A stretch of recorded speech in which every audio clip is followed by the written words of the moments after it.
One of the promises that I made when I started this show was that I would personally acknowledge legitimate criticism when it's thrown my way. This acknowledgement is one of the reasons that I do live Q&As right here on YouTube as well as on Twitter and Facebook, and even sometimes when people come up to me on the street. Not only do I genuinely like hearing from you directly, but I think it's important to hear the bad feedback right along with the good. Note I said legitimate criticism there and not hysterical troll criticism. For example, I'm happy to hear from people who want me to ask questions differently or have more aggressive follow-ups or to find alternative guests or anything along those lines. Those qualify as legitimate criticism whether or not I agree with them.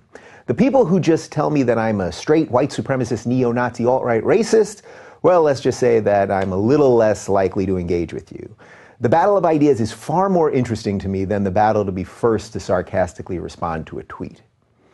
One criticism that I hear occasionally is that I'm actually not a real liberal and I'm secretly a conservative. Or sometimes they'll say I'm the only thing worse than a conservative, a dreaded right-winger. Now, it is true that I've been saying for months that defending my liberal principles is now a conservative position. But am I still a liberal? Do I still believe any of the things that people on the left believe? Well, since we have so many new subscribers around here, I thought I'd lay out some of my liberal cred for you in case you missed it. I'm so for gay marriage that I even married a guy. I'm pro-choice, I'm against the death penalty, I'm for a social safety net, I'm for a strong public education system, I'm for legalizing marijuana, I'm for reforming our prison system, and I'm against unnecessary wars and nation building. There's other stuff too, but I'm pretty sure I just made my point right there. Beyond any of those specific issues, though, I'm for true tolerance of opinion and thought. My liberalism is one of a live and let live attitude. This, of course, is where I diverge from the modern left. I see virtually no diversity of thought or tolerance of other opinions on the left today, just constant smearing and slandering of all intellectual opponents. Take a step back for a moment and think about your friends on the left.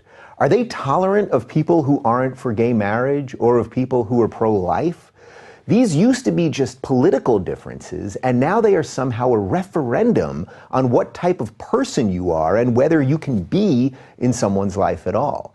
I wish this intolerance was an isolated case, but not only have I seen this type of intolerance firsthand in my life, but I hear it from you guys every single day. I get emails about marriages breaking up, lifelong friends no longer talking to each other, and people afraid to say what they think politically because of repercussions it'll have at work. And by the way, now let me reverse that. Do you know people on the right who are tolerant of people who are for gay marriage and who are pro-choice?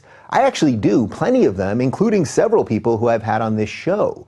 When there's a disagreement, I see way more people on the right, conservatives or libertarians, more often willing to agree to disagree rather than to defriend or to smear.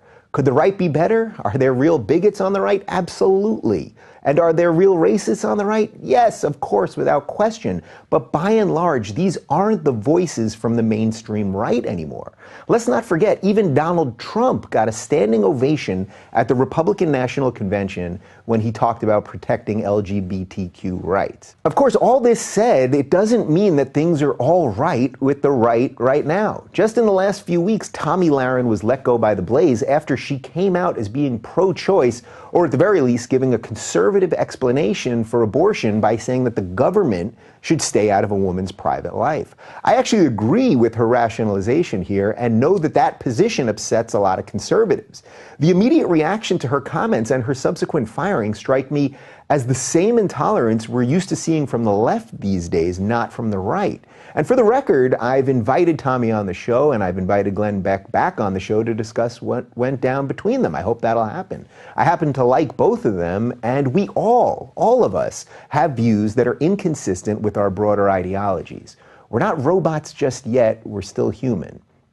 Oh, and yes, by the way, it is Glenn's right as a private businessman to hire and fire people as he sees fit, even if I don't agree with the reason why he did it. You know, another area which I don't fit into the traditional political box is gun control. I absolutely believe in the Second Amendment and obviously also believe that a healthy distrust of the government is an important and key part of being an American. Democrats often make it sound like Republicans want every American wandering the streets with a weapon like we're in the old Wild West. And Republicans often make it sound like every Democrat wants to take away their right to self-defense. As for me, I believe that we have the right to bear arms, but also we have to keep these weapons out of the hands of the wrong people, and perhaps even more importantly, have a real discussion about mental health, which usually has more to do with these shootings than the weapon itself. As always, I'll keep talking about free speech, free expression, and the rights of the individual, which I believe to be the most important facets of a truly free society. Whether that makes me a libtard or a cuckservative or a right-wing maniac is for the commenters to decide.